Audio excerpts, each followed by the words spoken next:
A'udzubillahi minasyaitonirrajim. Bismillahirrahmanirrahim. Assalamualaikum warahmatullahi wabarakatuh. Alhamdulillahirabbil alamin. Wassalatu wassalamu ala asrafil anbiya'i wal mursalin sayyidina Muhammadin wa ala alihi wa ashabihi ajmain. Ya alim Allah ma'alimna ma yanfa'una wa anfa'na bima 'allamtana wa zidna ilma wa arana al-haqqa haqqa warzuqna ittiba'ah wa arana al-batila batila warzuqna ijtinabah. Rabbana zidna ilman warzuqna fahman wa rizqan thayyiban wa amalan mutaqabbalan. Al-Ghafur Rabbana innana amanna faghfir lana dzunubana wa qina adzabannar. Allahumma rzuqna imaman adilan ya aziz ya jabbar ya rabbal alamin. Amma ba'd. Alhamdulillah, segala puji dan syukur adalah milik Allah Tuhan semesta alam yang telah menciptakan kita, dan karena rahmat ya dari Allah Subhanahu wa taala kita kembali berjumpa di channel iDream TV, channel kesayangan kita ya, dalam program Hikmah, himpunan kisah dan motivasi hidup, di mana insyaallah ya kita akan menggali lah ya berbagai hal dalam kehidupan kita atau kehidupan orang-orang terdahulu sebelum kita, untuk kemudian kita jadikan sebagai pelajaran yang baik ya untuk meningkatkan kualitas ketakwaan kita kepada Allah. Tidak lupa kita baca salawat dan salam. Allahumma salli ala Sayyidina Muhammad wa ala ali Sayyidina Muhammad. Assalamualaikum ya Nabi warahmatullahi wabarakatuh. Semoga Allah terima salawat dan salam yang kita baca dan dilimpah curahkan kepada para nabi dan para rasul, wabil khusus ya Rasulullah Muhammad sallallahu alaihi wasallam. Dan semoga kita termasuk ke dalam kelompok orang yang akan berbahagia ketika berjumpa dengan Allah nanti, dijauhkan dari siksa api neraka, dimasukkan ke dalam jannah, dan dipertemukan dengan Rasulullah sallallahu alaihi wasallam. Amin ya rabbal alamin. Sahabat hadirin yang dirahmati Allah dimanapun Anda berada, di dalam kesempatan kali ini di program Hikmah saya akan mengangkat satu tema, yaitu melazimkan ya berzikir di dalam beraktivitas atau bekerja. Ini adalah dalam upaya kita untuk meningkatkan kualitas ketangguhan kita ya sebagai seorang muslim ya. Karena kalau kita lemah ya menjadi seorang muslim, ya alamat kita akan tergerus oleh keadaan dan kondisi zaman. Jadi supaya kita tetap istiqamah, konsisten, kuat ya menghadapi kondisi ya, situasi zaman yang dinamis ya seperti sekarang, yang kadang-kadang mulai samar antara yang hak dengan yang batil dalam pandangan kita, maka caranya adalah dengan menguatkan ya, diri kita sehingga kita bisa menjadi seorang muslim yang tangguh di hadapan Allah Subhanahu wa taala.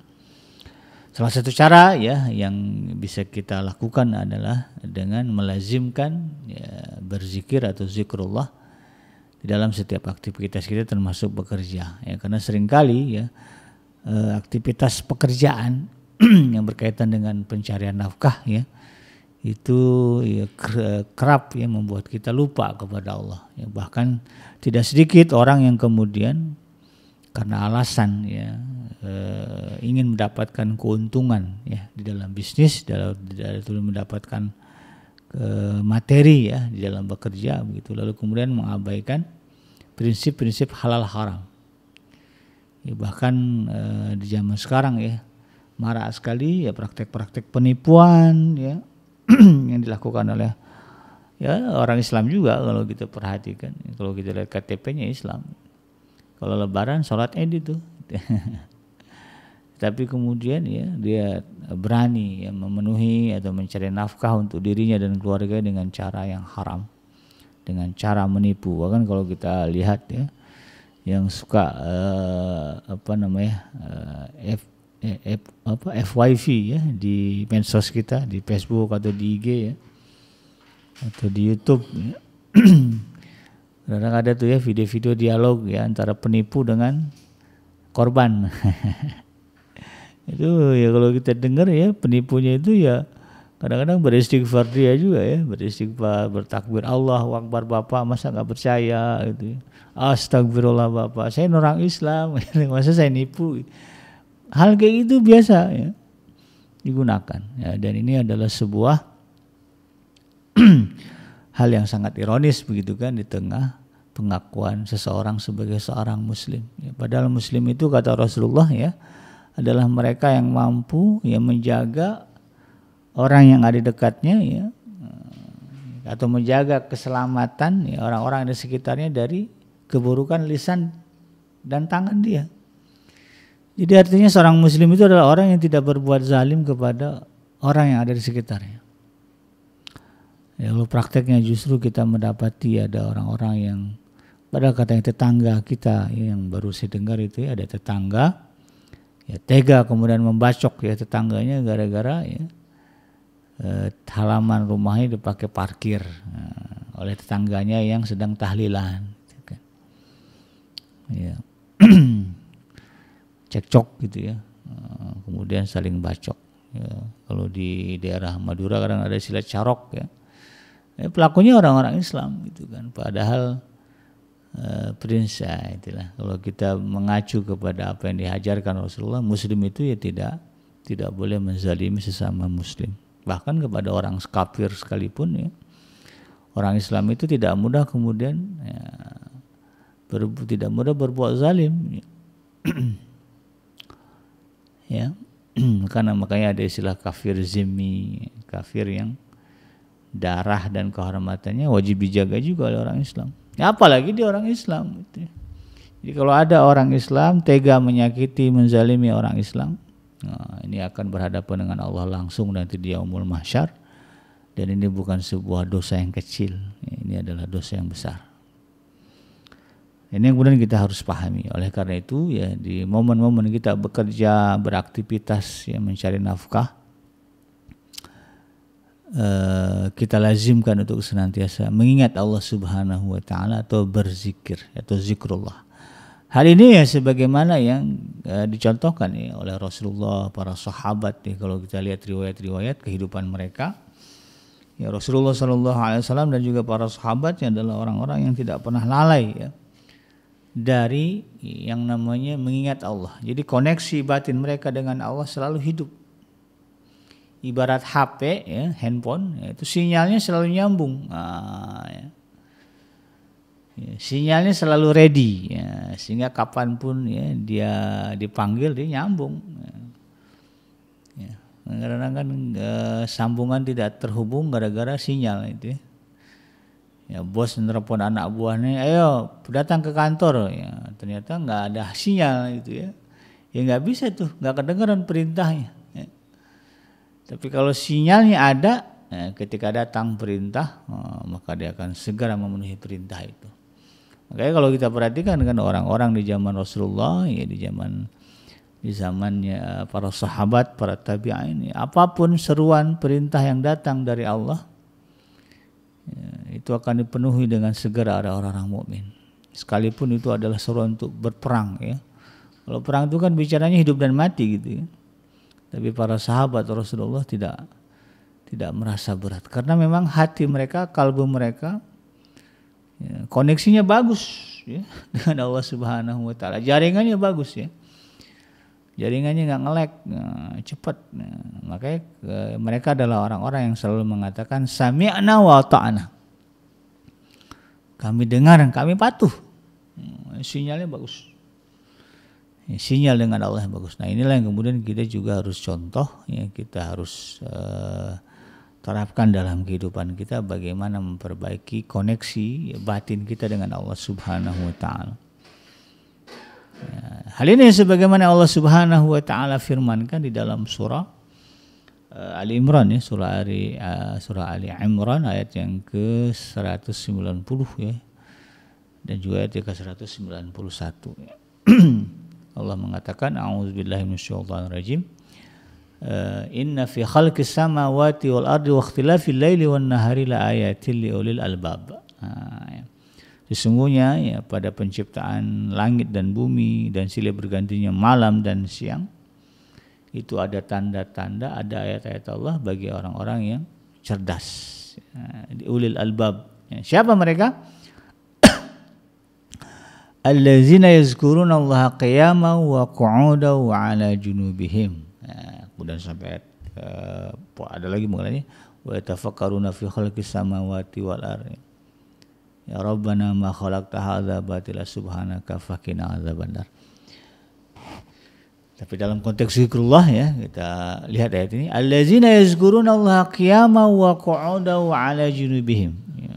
Orang-orang yang Allah sebut sebagai orang yang cerdas itu atau disebut dengan ulul albab itu adalah mereka yang senantiasa mengingat Allah Subhanahu wa taala, ya, senantiasa zikrullah, ya, berzikrullah, qiyaman ya dalam keadaan tegak, wa qu'udan ya dalam keadaan duduk, wa ala junubihim bahkan dalam keadaan berbaring. Jadi istilahnya mereka adalah orang-orang yang senantiasa berzikir dalam keadaan tegak, duduk, berbaring. Tegaknya mereka, duduknya mereka, berbaringnya mereka, hati mereka selalu hidup dengan zikrullah. Nah, itulah yang dicontohkan oleh Rasulullah SAW sebagaimana dalam satu hadis ya yang diriwayatkan oleh Sayyidah Aisyah radhiyallahu anha ya. Ini termaktub di dalam kitab Imam Bukhari dan Imam Muslim ya. Imam Bukhari dan Imam Muslim yang menyebutkan hadis ini. Jadi kuat ya kesahihan dari sini ya, di mana Sayyidah Aisyah mengatakan ya, dalam hadisnya disebutkan wa an Aisyah radhiyallahu anha ya qalat ya. Dari Sayyidah Aisyah radhiyallahu anha ya beliau pernah berkata, kana Rasulullah sallallahu alaihi wasallam yazkurullah ala kulli ahyanihi. Rasulullah itu kata Sayyidah Aisyah ya, yazkurullah ala kulli ahyanihi, senantiasa mengingat Allah dalam setiap keadaan ya. Jadi memang sinkron ya dengan apa yang disebutkan di dalam surah Ali Imran ayat yang ke-190 hingga 191 bahwa orang yang cerdas itu yang senantiasa mengingat Allah tegak, duduk, berbaring. Nah, dan hadis ini menyebutkan bahwa Sayyidah Aisyah menjadi saksi bagaimana ya, dalam keseharian Rasulullah dalam pandangan Sayyidah Aisyah ya. Beliau mengatakan ya Rasulullah itu selalu mengingat Allah ala kulli ahyanihi ya, dalam setiap keadaan kondisi. Maka kemudian di dalam kitabnya kitab Syarahnya Imam Nawawi ya, atau juga ada di dalam kitab Riyadhus Shalihin ya, ada di dalam kitab Al-Azkar juga ya. Itu pembahasan tentang keutamaan berzikir. Keutamaan berzikir. Bahkan ya konteks zikrullah yang dimaksud di dalam hadis ini ya, dalam kondisi apapun itu, termasuk dalam keadaan junub ya, bagi laki-laki atau mungkin juga perempuan, atau dalam keadaan haid ya. Ya, perempuan sekalipun sedang haid ya, atau laki-laki sedang junub sekalipun, kalau mengacu kepada ayat tadi dan juga hadis yang saya bacakan tadi, ya tetap zikrullah itu nggak boleh putus. Nah, minimal apa, dan yang paling penting justru malah adalah zikrullah, zikir hati kita. Hati kita senantiasa ya, mengingat Allah Subhanahu wa taala. Kalbu kita ini selalu ada kalimat Allah di dalamnya. Ya, iringi dengan detakan jantung Allah, kan dari jantung kita berdetak ya Allah, Allah. Itu ikuti itu ya. Hati kita ini bisa bersuara ini. Nah, coba deh ya, kita sebut nama bapak kita tapi mulut nggak ada ya, nggak keluar suara, itu kan ada ya.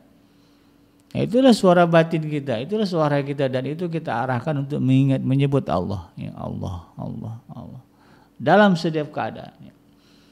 Ya mungkin kita tidak mungkin ya mengucapkan lafaz zikrullah di lisan ketika mungkin di kereta api ya, nanti orang aneh pula melihat kita.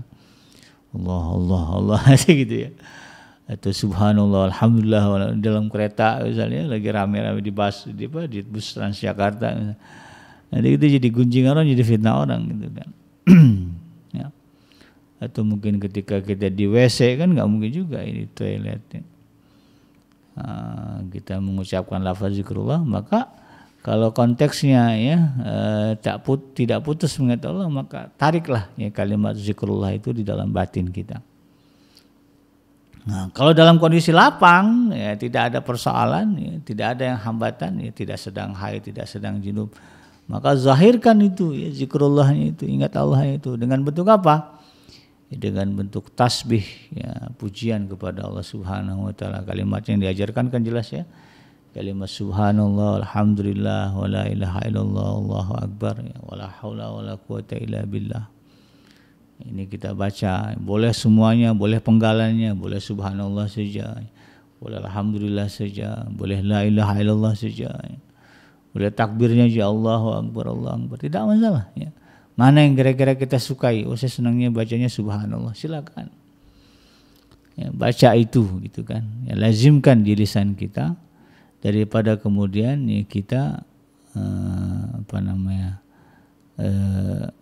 menggantinya ya dengan nyanyian misalnya ya, dengan senandung ya, dengan obrolan yang tidak jelas ya, apalagi obrolan yang mengandung dosa ya, lebih baik kemudian lisan kita ya kita gunakan untuk berzikir atau mengingat ya, membaca lafaz-lafaz zikrullah.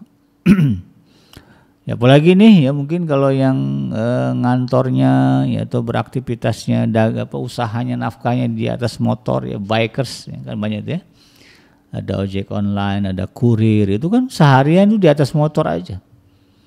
Itu yang driver yang sewa-sewa mobil gitu kan.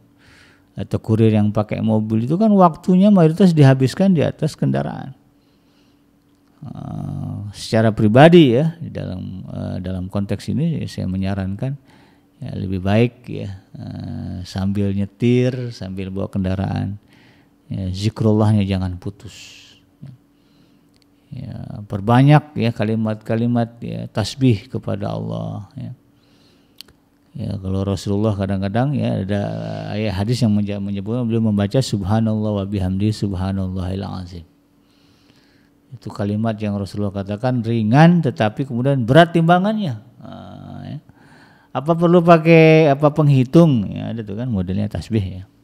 Yang bulat panjang ya. Tasbih dalam artian alat hitungnya nggak mesti gitu, atau ada yang ceklek-ceklek gitu juga nggak mesti. Atau kecuali memang kita punya target lah, saya sehari misalnya baca ini sekian, ini tidak masalah itu kan, mau pakai itu ya. Kalau memang rasanya itu juga memotivasi, anggap aja itu tongkat lah ya, tongkat dalam berjalan. Siapa sih orang yang melarang kita pakai tongkat? Ya nggak ada ya, silakan dipakai ya. Tapi yang penting kalimatnya, zikrullahnya tetap kita bunyi, kita suarakan ya. Jadi ketika di motor ya, daripada kemudian ngelamun ya atau dengerin musik ya, ya lebih baik kita kemudian berzikir kepada Allah ya. Bukan bosan lah ya, capek itu jenuh dengan kalimat tasbihnya ya, ganti misalnya dengan hafalan ya. Sambil bawa motor, sambil nyetir ya dibaca tuh hafalannya ya. Kalau yang juz amma ya diulang juz ammanya ya, lumayan kan, 2-3 jam jalan ya, kemudian sudah 2-3 balik ya mengulang hafalan. Ya, tentu ini akan mendatangkan keberkahan dari Allah Subhanahu wa taala. Di satu sisi juga kita tidak tahu ya, bisa aja kemudian ya momen saat itu adalah momen terakhir bagi kita hidup di alam dunia ya, pindah alam ya. Maka kalau kemudian dalam keadaan itu kita sedang mengingat Allah, insya Allah ya, ini akan menjadi penanda kita husnul khatimah, menutup kehidupan kita dengan kebaikan ya. Dalam Al-Quran kan ditegaskan ya, wal akhiratu khairul laka minal ula ya, dan yang di akhir itu lebih baik daripada yang di awal ya. Akhir kehidupan seorang dalam ketaatan kepada Allah lebih berharga daripada kemudian ya ada orang yang mengawali ketakwaan dalam hidupnya tapi kemudian mengakhiri dengan kekafiran. Nah, jadi baik buruknya seseorang di hadapan Allah dilihat endingnya. Nah, kalau ending kehidupannya adalah kebaikan, ya, maka itu akan mendatangkan kebaikan ya bagi orang itu gitu kan. Maka oleh karena itu ya ingatlah itu ya. Ya, kita mau berangkat kerja ya pamit dengan keluarga, naik motor, naik mobil gitu kan, atau naik kendaraan umum ya diingat-ingatlah ya, mungkin ini adalah terakhir ya, hari akhir bagi saya, karena ini nggak pernah tahu kan ya, kapan Allah akan mencabut nyawa kita ya. Kita minta kita dicabut nyawa dalam keadaan baik ya, dalam keadaan minimal itu tadi ya, hatinya ya terpaut ya, ada koneksi dengan Allah Subhanahu wa taala. Ya syukur-syukur ya lagi baca Quran, tiba-tiba menghembuskan nafas terakhir gitu kan, atau tiba-tiba ya lagi di atas sejadah sujud ya, kemudian Allah Subhanahu wa taala mencabut nyawa kita. Ini yang kadang-kadang ya istilah orang apa? Kematian yang dicemburui gitu ya. Nah, karena itu kemudian ya kalau kita lihat riwayat-riwayat ya para sahabat ya mencontoh ya kuatnya ya zikrullahnya Rasulullah SAW dalam setiap keadaan tadi. Kita perhatikan ya bagaimana sahabat itu ya melazimkan bacaan-bacaan zikir mereka ya.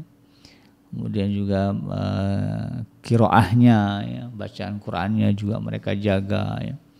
Kalau kita lihat bagaimana tabi'in ya, itu mereka bisa satu hari itu mengulang-ulang Al-Quran itu sampai beberapa kali khatam.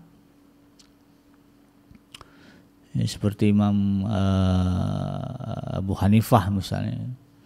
Itu dalam satu hari itu ya di usia-usia akhir beliau ya, di usia senja itu bisa berkali-kali khatam Quran. Ini luar biasa. Jadi jangan batasi kemudian, ini saya lagi repot ya jangan ya. Jangan kan repot tadi. Sedangkan lagi junub saja kalau berbicara zikrullah dibolehkan.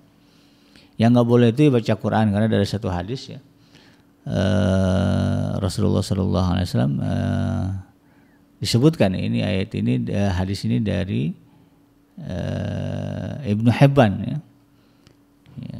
Dikatakan dari Sayyidina Ali bin Abi Thalib ya anna Nabi sallallahu alaihi wasallam kana la yahjubuhu an qiraatil Quran syai'un illa yakunu junuban.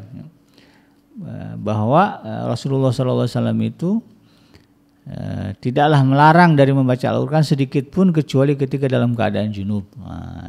Jadi kalau kondisi selain junub ya ini tidak dilarang Rasulullah untuk baca Quran ya, kapan pun. Tapi kalau junub enggak boleh.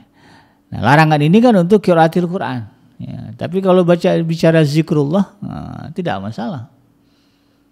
Ya, belum sempat mandi junub, lalu kemudian baca ya astagfirullah subhanallah, enggak ada masalah. Ya, bahkan perempuan juga yang sedang haid, ya, amalan ini bisa dijadikan sebagai amalan mereka. Ya. Jadi dengan baca tasbih, ya subhanallah, alhamdulillah, wa la ilaha illallah, Allahu akbar ya. Atau dengan beristighfar ya, atau juga mungkin dengan berdoa ya boleh ya, baca doa. Gimana kalau doanya dari Al-Quran? Kalau dalam konteks berdoa nggak apa-apa ya, baca doa dari Al-Quran. Tapi dalam konteks membaca Al-Quran ini kemudian ada khilaf ya, ada yang membolehkan, ada yang tidak. Tapi dalam hal ini kata Imam An-Nawawi ya, beliau mengatakan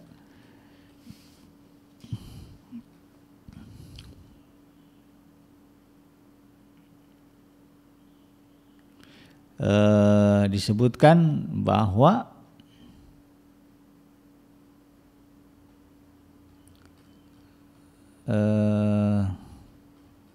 membaca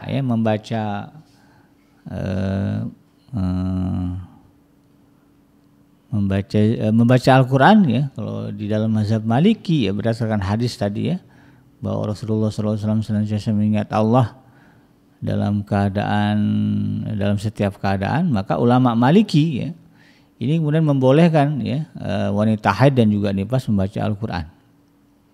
Sementara ulama Hanafi, Syafi'i dan juga Hambali menyatakan membaca Al-Quran bagi wanita haid dan nifas adalah terlarang gitu kan. Jadi sampai-sampai seperti saking pentingnya zikrullah gitu kan. Ya, mengingat Allah Subhanahu wa taala dan kemudian merujuk kepada hadis tadi itu ya, bahwa Rasulullah senantiasa mengingat Allah dalam keadaan apapun, sampai ada ulama mazhab yang mengatakan baca Quran juga boleh bagi perempuan haid. Nah, ini kembali kepada fikih kita masing-masing ya. Nah, kita mau pegang yang mana ya. Tapi yang jelas ya, semuanya sepakat bahwa zikrullah ya dalam kondisi apapun tidak boleh terputus. Ya.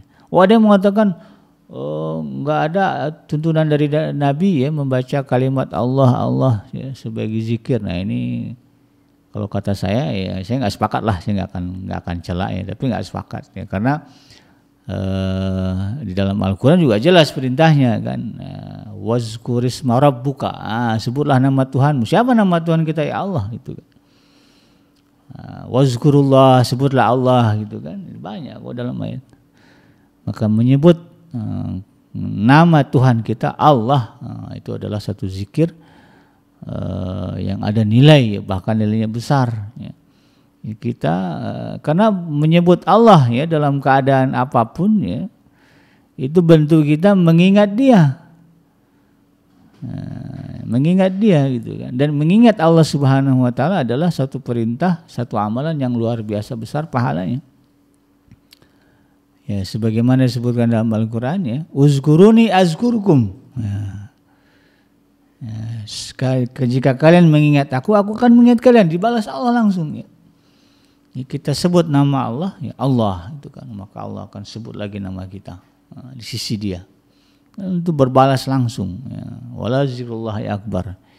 Ya, sungguhnya mengingat Allah adalah satu hal yang sangat besar. Adalah keutamaan yang sangat besar. Ya, saya tidak sepakat ya, ada orang yang mengatakan menyebut Allah itu, menyebut nama Allah itu bukan zikir. Ini tidak berdasar ya. Ini mafhumnya sudah umum ya, bahwa nama Allah itu adalah nama yang mulia. Menyebutnya adalah sebuah kemuliaan. Oleh karena itu kemudian ya, mari ya kita sama-sama ya lazimkan ya untuk senantiasa berzikir ya, mengingat Allah dalam kondisi apapun, terutama nih yang berdagang ya, di sela-sela nunggu menunggu pembeli datang, bacalah zikrullahnya ya. Jangan kemudian bengong, nggak karuan, menghayal jadi orang kaya. Itu nggak akan menghasilkan apa-apa ya, kecuali hanya sebagai PHP-nya aja gitu. Kalau justru kalau mau betul-betul terwujud gimana? Ya istilah itu ya, momen-momen kita menunggu pembeli itu dengan zikrullah. Ya boleh dengan baca tasbihnya tadi, atau bosan baca tasbih buka mushaf ya. Mungkin dagang durasinya lama nih ya, dari pagi itu kan, dari subuh sampai malam ya. Ada yang dagang sampai begitu ya, datang waktu sholat dia zikir ya. Tulis aja itu di dagangan, maaf sedang sholat dulu. Saya ada tuh di dekat kompleks saya tuh ya, orang yang jualan nanas ya, di pinggir jalan. Itu kalau jam sholat ditulis aja, maaf sedang sholat. Nah dagangannya di situ, dia pergi ke masjid. Gitu ya. Jadi tidak mengganggu dia dari mengingat Allah. Ya, kita jadikan begitu juga ya. Kemudian kalau di sebelah kita toko juga, kalau memang ya mengisi ya, sambil mengisinya itu ya, mengisi nunggu pembelinya ya, daripada kemudian kita ngobrol yang nggak jelas, maka obrolan kita kembali kepada obrolan yang kira-kira akan mengingatkan kita kepada Allah. Nah, ya jangan kemudian ngobrol ngalor ngidul yang ujung-ujungnya malah menimbulkan kebencian, menimbulkan fitnah ya. Jadi obrolnya adalah kajian. Ajaklah tetangga warung kita ngobrol. Mbak kemarin ikut gak pengajian Gus Anu, ya, Ustadz Anu? Oh ikut. Itu ngomongin apa sih? Biar dicerita. Itu yang lebih bagus. Ya. Atau semalam saya dengar dapat di YouTube nih ceramahnya Ustadz ini, Ustadz Anu, katanya gini. Itu gimana sih? Jadi diskusi gitu ya.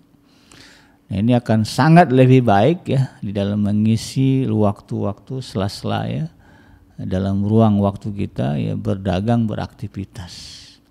Maka insya Allah ya usaha kita ya dalam dagang, bekerja, mencari nafkah ini akan mendapatkan keberkahan dari Allah. Walaupun mungkin secara zahir sepi pembeli, nggak usah sedih ya. Allah takhafu wa la tahzanu wa antumul a'launa in kuntum mu'minin. Kalian nggak usah sedih, nggak usah takut ya. Kalian lah yang paling tinggi derajatnya kalau kalian orang yang beriman ya. Ya, karena yakinlah ya rezeki itu datangnya dari Allah Subhanahu Wa Taala, karena Dia adalah sumber rezeki. Allah itu Ar-Razzaq ya. Kalau senantiasa kita ingat ya, senantiasa kita jadikan sebagai sebagai zat yang senantiasa hidup di dalam kalbu kita ya, maka insya Allah ya ini akan mendatangkan ya kebaikan yang besar ya. Jangan heran kalau kemudian ada ayat yang menyebutkan wa may yattaqillah yaj'al lahu makhrajan wa yarzuqhu min haitsu la yahtasib. Nanti Allah akan mendatangkan rezeki yang tidak kita sangka-sangka. Mungkin dagangan kita sepi ya. Tapi nanti ada aja ya dari sisi lain mungkin ya, Allah datangkan rezeki yang besar. Rezeki jangan dimaknai dengan uang saja, dengan penghasilan keuntungan saja enggak. Kesehatan juga rezeki, ya, keselamatan juga rezeki, ya. Kemudian anak-anak yang baik juga rezeki ya, dari Allah Subhanahu wa taala. Mungkin dagangan kita, bisnis kita ya omsetnya segini-gini aja, tapi anak-anak sehat. Ya itu rezeki dari Allah. Berapa banyak orang yang untungnya besar ya bisnisnya, tapi kemudian anak-anaknya sering sakit ya. Ya, kemudian sering terlibat masalah ya, kecurian lah, kerampokan lah ya, pusing bolak-balik kantor polisi gitu ya. Buat apa gitu kan? Tapi bisa aja kita ya dagang omsetnya segini-gini aja, tapi kemudian anak-anak sehat ya. Mobil ya kebeli lah gitu kan. Kemudian istri ya baik ya, suami baik ya, nggak kepikiran mau selingkuh dan sebagainya. Itu rezeki dari Allah ya. Syukuri itu sebagai bentuk keberkahan ya. Dari mungkin ya jangan sampai begini kadang mikir perasaan saya ngisi ya udah baca Quran seharian nunggu yang beli, nggak ada yang beli juga. Seolah-olah kemudian kita mengatakan nggak benar ini ya. Nggak berkah dagang kita padahal udah baca Quran ya. Kalau diniatin baca Quran supaya ada orang beli ya salah ya. Niatkan semuanya karena Allah ya. Kita membaca Quran di sela-sela kita beraktivitas, di sela-sela kita dagang supaya Allah ridho kepada kita, itu aja lah ya. Kita zikrullah ya di sela-sela aktivitas kita supaya Allah kemudian ridho kepada kita ya. Ya, bukan karena yang lain ya. Kalau karena yang lain nanti Allah uji ya. Ya, udah baca Quran perasaan hampir hatam nih ya, nungguin dagangan nggak ada yang beli juga. Nanti Allah uji itu ya. Ini baca Quran ini karena apa nih ya? Karena pengen ada orang yang beli apa karena memang mencari keridhaan Allah? Tapi kalau karena mencari keridhaan Allah, Allah uji juga tuh, tapi ujinya enak apa? Rame yang beli. Ya, setan kan nggak seneng tuh ya. Ngelihat orang zikir ya, melihat orang mengingat Allah gitu, disuruhnya orang-orang itu ganggu dia, ya. Beli dagangan dia gitu kan. Ya, baru baca auzubillahi minasyaitonirrajim udah datang lagi, Mbak ini berapa, Mas ini berapa, ya. Bisa aja itu ujian juga itu. Nah, inilah yang kemudian kita harus pahami. Ya mudah-mudahan ya sahabat iDream, ya secara umum lah saya pribadi juga semuanya bisa ya mendawamkan, melazimkan ya, zikrullah ini, yaitu berzikir ya, di lingkungan kita beraktivitas, bekerja, atau juga mungkin berbisnis dan berusaha. Yang benar datang dari Allah Subhanahu wa taala dan yang salah semata-mata lahir dari kealfaan dan kelapan saya pribadi. Saya bikin pamit undur. Subhanakallahumma rabbana wa bihamdika asyhadu an la ilaha illa anta astaghfiruka wa atubu ilaik. Walhamdulillahirabbil alamin. Wassalamualaikum warahmatullahi wabarakatuh.